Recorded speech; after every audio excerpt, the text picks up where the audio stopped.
Hello, welcome to the Tryline Podcast. I'm your host, Bo. This is my co-host, the People's host, Denny. How are you going, mate? Good, thank you. How are you? Good. We went to the game yesterday, the Roosters game. So we've got a vlog for that. We're going to show that right after this. And we're going to do Denny's form team of the year, is it? Form team of the year, but you've had to at least play 4 games. Okay, and we're going to go through all the games. Enjoy the vlog. I really hope you enjoy it, and we'll be right back. Hello, we are back for another vlog, Stadium 4 on the road to 20 stadiums this season. I'm really excited for today's game. We're going to the SCG. Not my favourite ground to watch footy at, but it is a great ground. We're going to watch the Roosters play the Warriors. Should be a good one. I'm tipping the Roosters. And I'm thinking about copping one of those 2002 jerseys that they're repping this week. Hopefully they're selling them at the game. We're on our way to pick up Denny. He's going to be with us very shortly. Let's go. Hey, baby. Hey, babe. What's going on? Not much. Denny's here. How you going, Mark? Hey, what's up? Not a lot. Is this your first regular season game? Is it? This year? I think it might be, yeah. Can't remember. It is, yeah. Because I only went to the trials and the women's game. Alright, so for people that haven't checked out anything other than vlogs, what do you think of the season so far, mate? The season so far, I think it's been good. Yeah. Parramatta are nearly on top. Lovely to see. I hope they get on top, because I had them on top by round 12 at $12. What is it, that's 6 weeks away? Yeah. You put the bet on? Yeah, I'll put it on. Yeah, so I'm flying a little bit. They play tomorrow against the Tigers. # danger game. Trending worldwide. I don't think, no, that's one of the games this year that isn't a danger game. You don't think it's a danger game? Nah. But now watch them get beat. Last time we went to the game, I predicted that the Manly and the Roosters would win that trial, and they both lost. And you predicted the opposite. I predicted Raiders and... No, was it Raiders? And Tigers. Yeah. Tigers. So can we get your prediction for today's game? Roosters. All the way. Alright, I'm backing the Roosters as well. I like it. And where do we get off here, Denny? Woorunga. Is that what you're saying? Woorunga. I'm saying the Woorunga exit, we go towards the city. I'm going to say we take the North Connects. North Connects is towards the Eastern Show, mate. Yeah. And then you get off the North Connects, and then you head towards the Harbour Bridge. That's what I'm saying. I want to say that would take at least 20 extra minutes. Alright, let's see. This is our second vlog of the season. The first one was the Central Coast Stadium. This is the SCG. We're trying to go to 20 stadiums in one season. SCG, not my favourite ground to watch NRL at, but it was a beautiful day. Look at the sky there. The Roosters played the Warriors. It was a really good game. Danny just said he's 6 for 6 this week. Run us through your tips, mate. 6 for 6 in your tips. I've tipped the Cowboys, Bunnies, Panthers, Manly, Storm, and Woorunga exit. You're on fire. What's your next tip? My next tip is the Roosters. You're going that good. I want a first try scorer. James Tedesco. I like it. That is where his tipping streak ended. This is my favourite bridge in Sydney, by the way. We will be going to Bluebet next. If you enjoyed this video, let us know what you like about it, and enjoy your day. Team of the year, Denny. Let's hear it. All right, so this is strictly on form, and you have to have played at least 4 games, so there won't be a couple notable plays in there. So I know people will come for you for this. Yeah, I haven't even heard the team. I know, but there's players out there that haven't played 4 games, at least 4 games this year, so they are not included in this team. Should I have checked the team before you post that? Because I don't. Sometimes you go off half cocked. How many Parramatta players are in this team? Firstly, 1. Okay, all right. Well, I can play that. Let's go. Okay. At fullback, I've gone with Dylan Edwards from the Penrith Panthers, the Penny Panthers. I thought he's been great to start off the season, especially when they were without Nathan Cleary. I thought he really stepped up there. Pappy's got to be close to that. He was, but I think Dylan Edwards is just. I think he's been in a bit. It's your team. It is my team, so no one come at me for that, please. On the wings, I've gone the Fox, Josh Adokar at the Bulldogs. I thought he's been great for the Doggies so far. Okay. Okay. Now you're making me question my entire team. Yep. And my other winger is Ronaldo Mulitalo. I can play that. I think he's been good. And he has played 4 games on the wing for the Sharkies. He's played 5 games in total, but one of those was in the centres. For my centres, gone Val Holmes. I think there's been a few other great great centres out there, but they really haven't been in form for the entire season. I think Val has. And my other centre is Isaac Tago. I think he's been great for Penrith. All right, I would. Katoni's probably only come into it the last couple of weeks. I think he's been playing pretty good the last couple of weeks. The first few weeks he wasn't. Joey Manu's probably a big out of that list. I think he's been pretty good. I think he's been a bit quiet. I think he had a really good game last week, and he did all right this week too. But maybe a bit similar to Tony Staggs, where he had a bit of a quieter start to the year. Where these two that I've picked, I think, have been solid for the entire season so far. My 5'8", I've gone with Cameron Munster. I think he's been awesome to start the year off. We saw him in fine form on the weekend too. And my 7, this was tough. This is where I've picked my Parramatta player. I've gone Mitch Moses. But I've gone also. I put a little side, like a little forward slash thing. I've gone Nicholas Hines. Okay. Obviously Cleary can't be counted. I think he probably played his best game this week anyway. I don't think he was outstanding the 2 before that. So I was actually going to tell you, not to tell you, I was going to ask you, who do you think's had a better season so far, Nicholas Hines or Mitchell Moses? I think they're pretty close as of today. Yeah. And then the Eels obviously play later. I don't think this was Hines' best week. He got found out a couple of times. We'll talk about that when we get to the games. I've identified, especially him playing next to Cam McInnes, that kind of hurt him a little bit. Yeah. But no, I'm comfortable with Mitch Moses, actually. I think he's been really good. Okay, nice. For my props, I've gone, obviously, Payne Haas is one of them. I think for Brisbane, he's just been unbelievable. And James Fisher-Harris for Penrith as well. So, again, he's one of those players that stepped up in the absence of Nathan Cleary. And I think he's been great to start the year off. For my hooker, I've gone with Harry Grant. There's a few other players I could have gone, like Damien Cook. But I just think Harry Grant's... I think he's awesome. We'll talk about Cookie when he gets to it as well. I got some things to say about Damien Cook. Very good game this week, obviously. Yeah. For my back rowers, now, these are tough. I've gone Ola Kuatu from Manly. I think he's been on a bit of a tear of late in the try-scoring department anyway. He scored, I think it was 4 or 5 tries in his last 4 games or something like that. So good on him. And now this is a tough one. I went with Jeremiah Nanai. All right. And you know what? He has had those games where he was a bit down, but I think for the most part he's been one of the informed back rowers of the comp. Hang on. So you've gone 2 Cowboys players and 1 Para player. Well, you got to think about it. I think Nanai has been great. I mean, there's talks of him possibly playing for Queensland later on this year. Yeah, I think he's been solid. Off the top of my head, can't really think of too many back rowers. I think Jairo has probably been gone under the radar. I think he's been pretty good, Jairo, on an edge there for South as well. I think he's been solid, but with South, I think I had a look at them and they've got a losing record. And Kalal Matangi's had a couple of good games as well, so that's 2 South back rowers that could be there. But it's your list. Yeah, I'm against the Josh Adokar, by the way. I'm off that. Okay, who's your winger? Who's your other winger? Off the top of my head, I can't think of one that's like the best, but I reckon probably Ravalawa has played more consistent footy than Josh Adokar. Nah, Ravalawa, no way. Not a chance. So I'll separate myself from the Josh Adokar. Other than that, I don't mind the list. You still got a lock? I still have a lock, and this is another tough one because there's been a few great locks over the past few weeks, but I've gone with Zay Yo. Yeah, that's fair.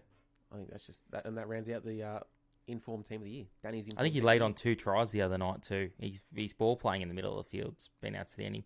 Yeah. Do we have a coach of the year so far? Coach of the year. Did you do one or no? I totally forgot about coach of the year. I can do one. Right, I think Craig Fitzgibbon's been outstanding to start the year. He's fixed the nice. Sharks up, so I'll go him. No, not too bad. Josh Adokar, don't know about... I've been impressed with him, but I don't know if he's top 2 wingers. And also, I probably would have put Joe Manu in the side. Over Tago or Valentine Holmes? Probably Val. How many games has Taylor May played? He's been pretty good too. He has played... Has he played enough? I thought I 4-game minute. I thought I checked round 3 and he wasn't named. But if he was, then that's probably my bad. I don't know. Let me just go back and double check. All right, you double check. I'll get into the games. Yeah. Okay. Cowboys 18, Raiders 12. The Cowboys start. They obviously missed a jump in that game. They were pretty ordinary to start. I think the Raiders scored a really soft try, Tom Starling, up the middle of the park, which I thought was going to spell a disaster for the Cowboys. Credit to the Cowboys. As much as I didn't think they played well, and we haven't beaten many good sides it still takes a lot of character to come down 12-0 behind away from home. I think so. You got to give them credit there. Interesting point in this one that I want to bring up. Cowboys' discipline in that first half was terrible, right? Yep. That Jeremiah and I gave away 3 or 4 penalties, something like that. Mm. But if you look at it, we gave away 8 penalties in the first 30 minutes of the game. Yep. Then for the rest of the game, we gave away 1 penalty in the next 50 minutes. We've scored 18 points in that time, won the game. Well, there you go. You lost all faith. I did lose. Time when it was 12-0. Yeah. Well, the Raiders were pretty ordinary in the second half, to be fair. Mate, they were bad. I think there was something about saying something the commentators said about them being the team that in the past few seasons that has given away the most double-digit leads. Oh, really? Well, that wouldn't surprise me. Yeah. Obviously, I said JT was really good in this one. He played 71 minutes. It's almost as if he plays more minutes, like he plays a little bit better. Yeah. I don't know. Maybe that comes into it. He ran for 255 metres in this game. It was really good. I think Valentine Holmes, to your point, you picked him in your team of the year so far. I think he was great. And the try he scored to level the game up, he scored in the middle of the park. And usually he's on the left. So he's definitely roaming, looking for the ball. That's good signs for Cowboys fans. Yeah, it's a good win, but I think we need to play a full 80 minutes before we can be happy about that. Yeah, for sure. I'm with you there. All right, on to the next game. Did we find out about Taylor May? You know what? I'm going to change Josh Adokar to Taylor May. Okay, I like it. I did go back and check, but I checked round 2 instead of round 3, and I was like, oh, yeah. So he's at the 4-game minimum. He's played the 4 games minimum, and I think I'm changing Josh Adokar to Taylor May. Thank you. All right. Rabbitohs 36 over the Bulldogs 16. What'd you make of this one? I mean, the Bulldogs started off actually really well. I think they were leading, 6-0? And they were actually looking pretty good. They were looking like they were in it, but then as the game went on, the Bunnies, they just took over. That Symbian, Jeremy Marshall-King Symbian changed the whole game for me. The Rabbitohs scored 18 points in 9 minutes when he was off. Wow. And that's game over. That is game over. Yep. You're not coming back from that. But Rabbitohs traditionally really good front runners. They weren't going to get tracked down. Cookie, very good. This is what I want to talk about with Damien Cook. Yep. Hat-trick. It was good to see him run the ball. He looked very dangerous. But I worry... They've played the Storm and the Panthers, right, already? In those 2 games, he ran for 40 metres. Like each or combined? No, both those games he ran for 40 metres. In every other game this year, he's more than doubled that in every other game. So against the good sides, he just isn't running the ball. Well, maybe because those good sides aren't giving him the opportunity to run. Well, that's what I mean. But the Rabbitohs are effective when he's good out of dummy half. Yeah. When he's finding those opportunities to run. Now, I don't know if it's because their forward pack's getting dominated by these sides, but if he can't run against the good sides, they're not going to beat the good sides. Okay. That's a good point. That's just my opinion. So they need to find a way for him to be effective against those good sides because, like I said, 40 metres against both of them. I think it was 41 and 44 metres. And then every other game's been more than double that, right up to the 90 metres. I think he ran 90-odd metres in this game. So that's what I'm thinking. So you got to... well, it's hard to try and to get your dummy half some space to run the ball. I think it just depends on how quick you can play the ball. That's what I mean. So you need to be getting over the advantage line and you need to be getting up and playing the ball. Yeah. And that comes down to the referee and too. If they're not getting an opportunity to get up and play the ball the way they would want to, and the game's slowing down, that's hurting South. So I don't know. They need to find a way to be effective there. But if Cookie can't run, South can't play, I don't think. And you know, Cody Walker's really good off that quick play of the ball, scattered defense. That's where he does his best work. So that's just something I noticed in that game. The Symbian, really big call in that one. I feel for the Bulldogs, tough run to start the year. We identified that first 6 weeks before the season even started. We knew it was going to be tough, and it has been. Yeah. So you think that Symbian was fair, or maybe a bit harsh? I don't even remember what it was. It feels like it was ages ago. Yeah, so what the penalty was for was for repeated infringements. And he was slowing the play the ball down. So he had his hand near the ball and he just, I think we done a live stream for this game, guys. If you're watching this, you're not in Discord. Get in the Discord. We live stream this game. We're on there, and I think we even said there's a sim being coming here. Yeah. Before it even happened. So yeah, okay, that's fair enough. And on to the next, we got the Panthers defeating the Broncos 40 points to 12. That was also on the Friday. What was that now? 21 or something in a row at Bluebell? At home. Yes, unbelievable. Broncos had their chances though here. They did. Tony Staggs looked dangerous. He looked very dangerous. But it just played out, I think, the way a lot of people thought it was going to play out. Penrith's just the double sin bin really hurt the Broncos. Already losing Payne-Arse, no Pat Carrigan, no Tom Flegler, and then that Paseka. Is that his name? Paliseka? Palisea, I think his name Palisea? Yeah. He gets sin binned for something just stupid. Shouldn't have done it. And then the Panthers just ran riot. I thought it was Cleary's best game back. I think he probably will pick up majority of the points in that one. Isaiah Yeo, we mentioned it in your team of the year. He's ball playing in the middle of the park.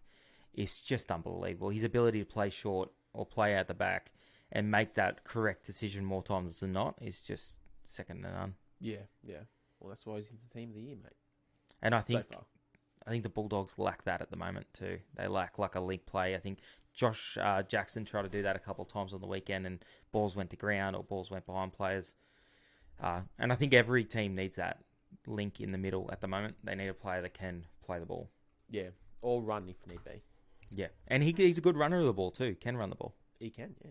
Very good runner of the ball. Good defender too. He's just good with everything. Is it Storm Panthers this week? I think it is. That'll be a cracker. Storm Panthers. Let's see. I think it is. No, it's not. No, that's Magic Round. It's Magic Round. Sorry. When is Magic Round? Is that 8? It's round 10. For some reason I had that in my head. Yeah, they play Magic Round. That'll be a mad game. That'll sell out Suncorp. I mean, there's like how many games there? Like so they've got there the weekend. They have like a main event every night, like a main game. Yeah. And it's usually a Queensland side, but I think that's the main event for that game. So you got the Broncos, the last game on Friday. Yep. Then you've got the Storm Panthers game, which is just the absolute main event, and then you got the Cowboys playing the last game on the Sunday. Cowboys versus the Tigers.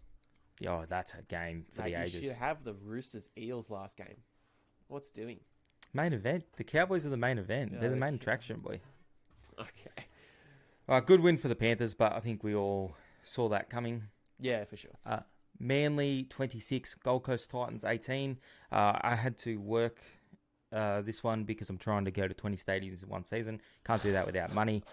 This is paying us nothing, so I had to go into work. You got to watch this game. Talk me through it. Yeah, right. So Manly actually came out and they were firing in the first half. I think it was 24-4 at half time. They were looking awesome. Titans were just didn't seem to be in it. Like they didn't. You know when a team just doesn't look like they want to be in it. Yeah, it was a bit like that. But then the second half comes around and I think they just turned it right around. They started coming back, scoring tries.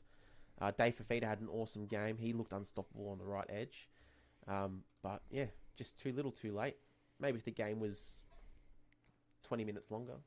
Do you feel like that's the story of their season though? Like you've got the two Eels games. They get blown off the park. They come back late. They kind of look almost like the better team, especially in that first game. They look like the better team coming home. And then even the Tigers, they played the Tigers. They looked shocking for the first 60 minutes. Started playing some football, end up winning that game. The Warriors probably should have got them. They were terrible in the second half.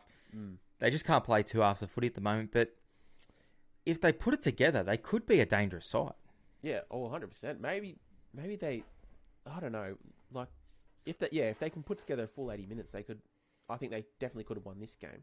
Yep. They could have probably beat Para both those times. Yep. And then So is that good signs for Titans fans or bad signs for Titans fans? That's the question. It just depends on how you're looking at it, because it's like it's bad signs because your team can't put together in 80 minutes, but it's good signs because your team can actually play they can actually play. So how about this? Do you think the Titans are getting closer to an 80-minute performance or getting further away from it? Look, I don't know.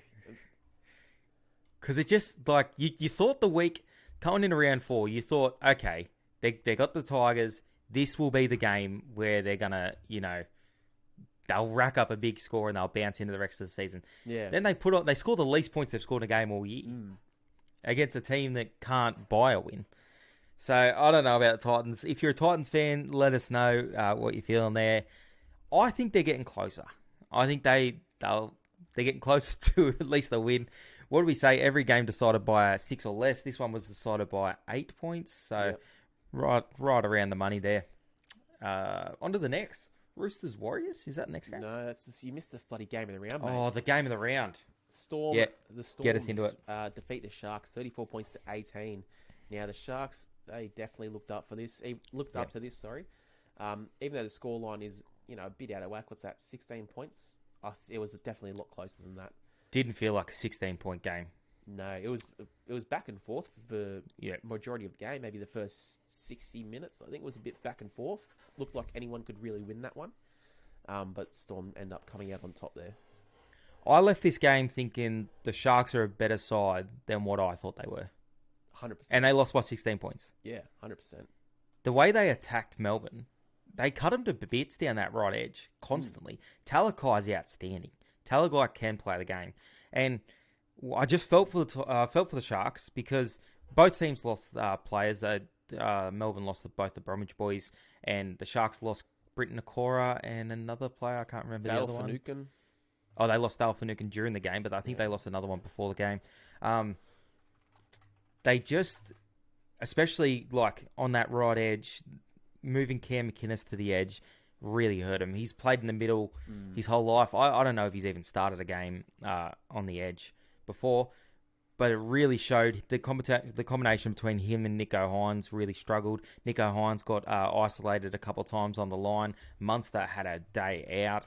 And he recognised that mismatch, and he took him on. He just kept taking him on. I think he burns Cam McInnes on the outside, and that was like show inside, show outside, burn him on the outside, and then threw the ball inside to, I think it was Pappenhausen. And then the try he scored when he beat Nico Hines, when he fended him off, was just special. Sharks bombed a few big chances. I know we got stuck talking about the penalty, and we'll talk about it, but that play where Will Kennedy goes across field and brings the double unders and dubbies one and then hits the next and hits a Roddy burst through the line and then doesn't throw the pass on the inside. I was just head in hands what are you doing, mate? And there was just a couple of moments that they missed, but I think a massive moment in the game was that penalty on Ryan Pappenhausen, the one where Cam McInnes gets swung around and they called it a hip drop. Ryan Pappenhausen stayed down, which is okay. I think he hurt his ankle. But the referees have got to understand not everything that looks awkward is a penalty. Yeah, for sure. That wasn't a hip drop at all. He didn't get charged. They didn't mention anything after the game. He got put on report. Melbourne Storm kick out. They go up the other end. I think they get a set restart, and Munster scores the very next play. That was the play where he fended off Nico Hines. Okay. That's a massive moment in the game, I think. Yeah, no, especially when they drop the ball 5 metres out from the line when Pappenhausen picks it up. Yeah. So that's a big moment in the game. We didn't talk about it. The Nathan Cleary gets off with a grade 1 dangerous contact charge. That's that's... Don't know about that one. Yeah, that was a bad tackle. That was a very bad tackle from Nathan. The reason I didn't like it as much was because he made the deliberate act to throw his leg around. Yeah. That's not like Cam McInnes gets flung around and Ryan Pappenhausen's ankle gets caught up in the play. I'm okay with that. All right. But Nathan Cleary makes a deliberate attempt to wrap his leg around, and then Billy Walters gets caught up in the tackle. So I think that's a deliberate act. That makes it a grade 2. I think 2 to 3 weeks would have been fine. 2 with an early guilty plea, I think that would have been... I think everyone would have been okay with that. Yeah, no, for sure. Definitely. It will, especially when you have a look at those photos of it. Yeah. It looks really bad. So thank God that Billy Walters was not injured from that. If he was, I think Nathan Cleary would have gotten a heavier sentence. Which I don't think it should matter, but like you said, it does. Yeah. It always does. They always take it into account. Other than that, the Sharks-Melbourne game was really, really good, really hotly contested. I think the Sharks will take a lot out of that game. I think the Storm will defend him a little bit better next time. I don't think Craig Bellamy will be happy about how much they cut him to bits on that right edge. Well, on both edges, really, because down the right edge, they could have, as you said, when Hiroti didn't pass, they could have had another try down there. I'd never seen people just do that to Melbourne, though, that often. Yeah. They just seemed like if they were getting the ball, they were a chance of scoring. Yeah. And which is really good for the Sharks. Especially with that, not especially, but when Nicholas did that crossfield kick. Oh, when Melbourne were special. Pressed in, and there was, I think it was Hiroti or Jesse Raymond were right out on the wing, and they made the break from there. But that was awesome. They end up scoring on the back of that. I think they scored on the other edge. I think Mulatalo. No, Talakai. Yeah, you're right. Talakai scores. Really good game. I really enjoyed it. On to the next. We went to this game. The Roosters defeating the Warriors 22 points to 14. There's a lot of talk in this one about the refs not being that good. There was a couple of things that I wanted to talk about. There was a few set restarts that were given away inside of the Roosters 40. I think there was 2 that I saw, or 2 that I can remember anyway. And I thought that was supposed to be a penalty. It doesn't matter if it's a ruck infringement, offside. Yeah. Yeah, no, I saw the same thing, and we said it live when we were there. I still think they're getting that wrong too often. Like, there's times where you would rather a penalty, you know? Like, I think we'll talk about the Dragons-Knights game. There are a couple where the Dragons, I think the Dragons-Knights are level, and the Knights give away 2 off the back of a break. What would you rather, of 6 again, or would you rather the penalty and the shot at goal? Yeah, for sure. Now, the Knights got some tough calls in that game, and we'll talk about it. But, yeah, the Warriors, I think a big one was late in the game. That penalty that the Roosters got where you thought it was just a knock-on when he was pulling his leg away. That was a big play. I think that was 100%. That's just a loose carry because I told you it's a lose-lose situation for him. If he keeps his leg there and it touches the ball, that's a penalty. But if he's in this instance, he's trying to pull hhis leg out of the ruck, and it's a penalty. Like, I don't understand that. I know. And I think there was another one where the Roosters had his arm in there at the play, arm on the ball, and then he pulls his arm out, and the guy loses the ball. They call it not a strip because it wasn't a stripping action. Yeah. I mean, I've seen them go the other way as well. Players and there's know been what they're doing. 100%. And then there's been a lot of talk about the bigger clubs and the bigger name players maybe getting the rub of the green too often in those situations. So, I don't know. It's an interesting talking point. I think the Warriors played really well in this game and were pretty unlucky, in my opinion. Yeah, no, I'm with you there. Anyway, on to the last game of the weekend. For us. Yeah, for us anyway. We got the Dragons defeating the Knights 21 points to 16. So another one that could have gone either way was tied with about, how long do you reckon? Or 5 minutes? Yeah, maybe less. We listened to this on the way home. We listened to this on the radio. Denny was shooting for 7 from 7, so he was riding the Knights pretty hard. Yeah. Obviously, Tori being a Dragons fan, she wanted to see the Dragons win. I couldn't give a shit either way. Yeah, but it sounded like a good game on the radio. It did. I think the commentator, what was his name? What's his name? Not Andrew. Is it Andrew? It's not Andrew. Nah, I'm going to lose it. Keep going. I'll get it. Yeah, anyway, he was actually making it seem like it was... He's really good. It was going off.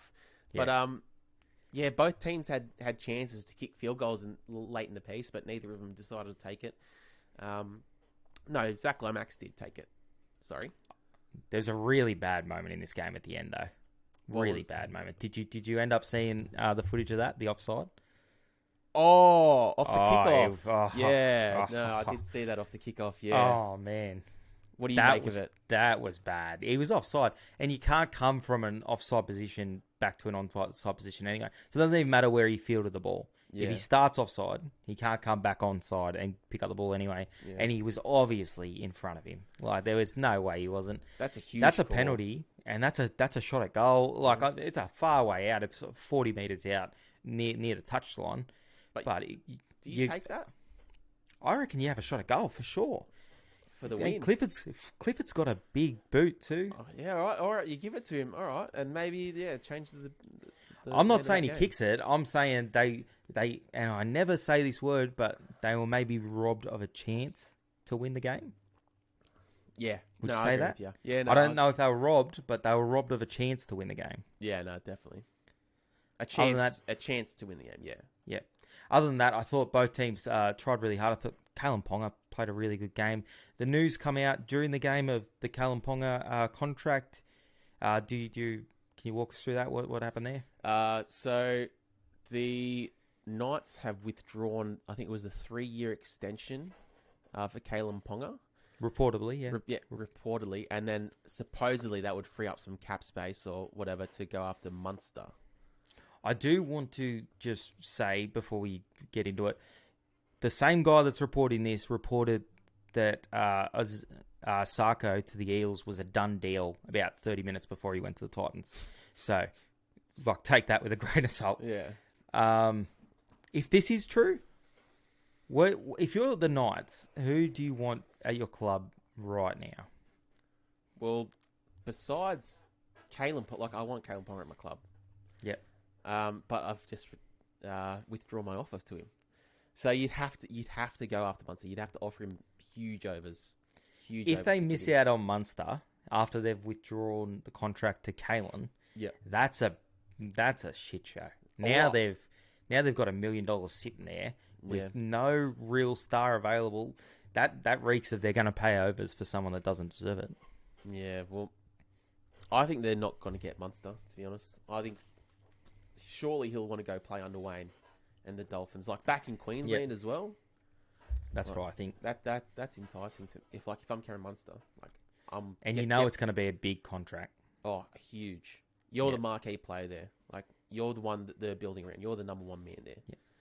Yeah. So if you're the Dolphins, who do you want, Ponga or Munster? I'm going.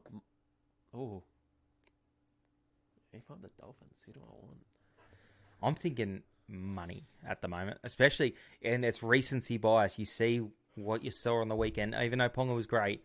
Munster, that was just all time. What we just saw on the weekend, he was just anytime he touched the ball, it's like, what's going to happen here? Yeah, he's a few years older, but you'd go Munster. Yeah, Munster is your man. All right, we covered a lot today. Actually, that was a big show. Was it? How big? How long? It felt like a big 29 minutes. We just clicked over. It was a fun one. I hope you enjoyed the vlog. And we're going to be doing a few of them coming up. I think, what's the next stadium? Bluebet? Bluebet in a couple of weeks. 2 weeks. 2 weeks, I think, at Bluebet. That'll be good. Denny, send us home. All right. Go Power. That'll do. They can still see us, so just